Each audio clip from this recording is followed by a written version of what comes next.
ఏ నెలలో అయినా సరే 23వ తారీఖున ఎవరైతే జన్మించారో అంటే జనవరి 23, ఫిబ్రవరి 23, మార్చి 23 ఈ విధంగా డిసెంబర్ 23వ తారీఖు దాకా ఎవరైతే ఈ తేదీల్లో జన్మించారో వారి యొక్క గుణగణాలు ఏ విధంగా ఉంటాయి, వారి బలాలేంటి, బలహీనతలేంటి, సంఖ్యాశాస్త్రం వీరి గురించి ఏమని మనకు విశ్లేషిస్తుంది అన్న అంశం గురించి తెలుసుకుందాం. 23 అంటే 2 + 3 కూడితే 5 వస్తుంది. బుధగ్రహానికి సంబంధించినటువంటి సంఖ్యగా చెప్పవచ్చు. 2 అంటే చంద్రుడు, 3 అంటే గురువు, ఏకమొత్తంలో వచ్చేస్తే 5 వస్తుంది. కాబట్టి చంద్రుడు, గురువు మరియు బుధగ్రహ ఆధిపత్యం వీరి మీద అధికంగా ఉంటుంది. దీనివల్ల ఒక్క మాటలో చెప్పాలంటే 23వ తారీఖున జన్మించిన వారికి వీరి జీవితం అంతా కూడా అదృష్టానికి చాలా దగ్గరగా నడుస్తుంటుందని చెప్పవచ్చు. అంటే వీరికన్నా ఒక అడుగు ముందు వీరి అదృష్టం ఉంటుంది. వీరు ఏ పని ప్రారంభం చేయాలి, ఏ నిర్ణయం తీసుకోవాలన్నా కూడా సాధ్యమైనంత కూడా అదృష్టవంతులుగా వీరిని చెప్తాం. కాబట్టి పెద్దగా కష్ట నష్టాలు లేకుండా, ఇబ్బందులు లేకుండా వీరి జీవితం సాధ్యమైనంత వరకు కూడా గడుస్తుందని చెప్పవచ్చు. తెలివితేటలకు, బుద్ధికి పెట్టింది పేరుగా చెప్పవచ్చు.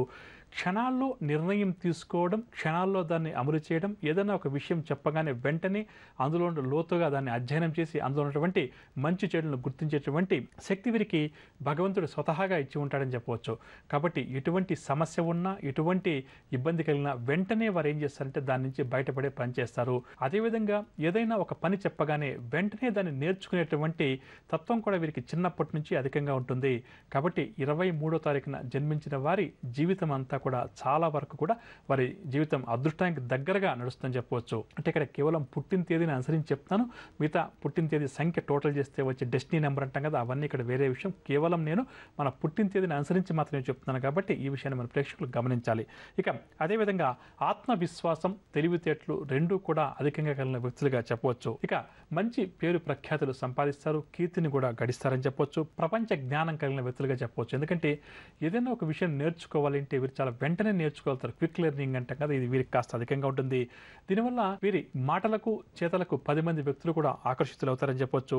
నాయకత్వ లక్షణాలు వీరికి స్వతహాగా వచ్చి ఉంటాయి. కానీ ఇతర నెంబర్లతో పోల్చుకుంటే 23ని జన్మించిన వారి యొక్క గొప్ప సుగుణం ఏంటంటే నాయకత్వ లక్షణం వీరికి అధికంగా ఉన్నప్పటికీ, జన్మత ఉన్నప్పటికీ కూడా ఎదుటి వ్యక్తుల మీద పెత్తనం చెలాయించే ప్రయత్నం చేయడు, అహంకారంగా ప్రవర్తించడు. కానీ ఎదుటి వ్యక్తులకి ఏ విధంగా చెప్పాలి అన్న దాంట్లో మాత్రం ఎటువంటి మొహమాటం కానీ వీరికి ఉండదు. చెప్పాల్సింది చెప్తారు. ఏ విధంగా ఎదుటి వ్యక్తులతో పని చేయించుకోవాలో అది కూడా చేయించుకుంటారు. కానీ గట్టిగా చెప్పడం కానీ, అరవడం కానీ, లేదంటే అహంకారంగా ప్రవర్తించడం కానీ వీరు ఎట్టి పరిస్థితుల్లో కూడా చేయరని చెప్పవచ్చు.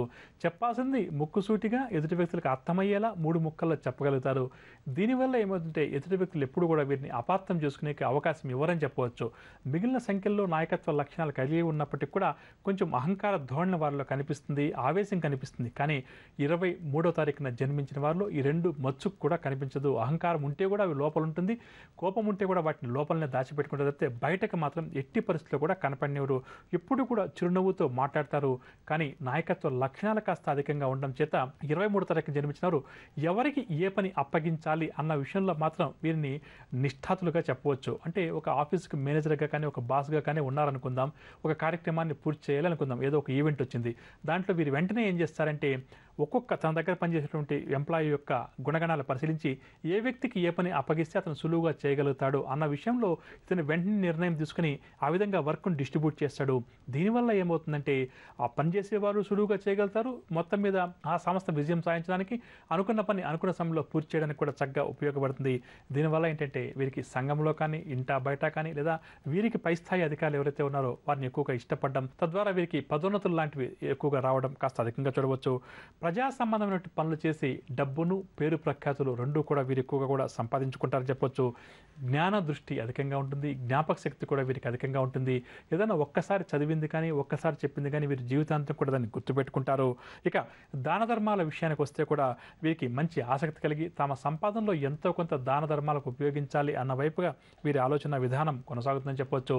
దీంతో పాటుగా ఇతరులు సాధించలేనటువంటి పనులు సాధించి చూపడంలో వీరిది అందివేసిన చేయిగా చెప్పవచ్చు. ఎందుకంటే మనం కరెక్ట్ మొదట్లో చెప్పుకున్నాం, ఆత్మవిశ్వాసం ఉంటుంది, తెలివితేటలు రెండూ కూడా ఉన్నాయి. కాబట్టి ఇతరులు ఈ పని నేను చేయలేను అని చెప్తే వీరు వెంటనే ఆ పని చేసి ఇతరులకు చూపించగలుగుతారు. ఇతరులకు మార్గదర్శకులుగా కూడా నిలుస్తారని చెప్పవచ్చు. ఆధ్యాత్మిక దృష్టి కూడా ఉంటుంది. మనశ్శాంతి ఎక్కువగా వీరికి కావాలని చెప్పి కోరుకుంటారు. మనసును చికాకు కలిగించే సంఘటనలు ఎదురైతే వాటికి సాధ్యమైనంత వరకు కూడా దూరం అవుతారు. గొడవలకు తిరగడం, ఆర్గ్యుమెంట్స్ చేయడం వీరికి ఏమాత్రం కూడా ఇష్టం ఉండదు. అలా అని చెప్పి కొన్ని సందర్భాల్లో మనం వీరితోటి మాటలతోటి గెలుస్తామంటే అది మన చేత కాదు. కానీ సాధ్యమైనంత వరకు కూడా ఏంటంటే ఏంటంటే ఆర్గ్యుమెంట్స్ వైపు వెళ్లకుండా ఉన్నదాంతో డిస్కషన్స్ తోటి క్లోజ్ చేసే మనస్తత్వం ఉంటుంది. తప్పితే గొడవలు దిగే మనస్తత్వం, ఎదుటి వ్యక్తులను విమర్శించే మనస్తత్వం ఏమాత్రం కూడా వీరికి ఉండదని చెప్పవచ్చు. ఇక ఎక్కువ కూడా ఒంటరిగా ఉండాలి, ఒంటరిగా పని చేసుకోవాలి అన్న వైపుగా వీరి ఆలోచనలు ఉంటాయి.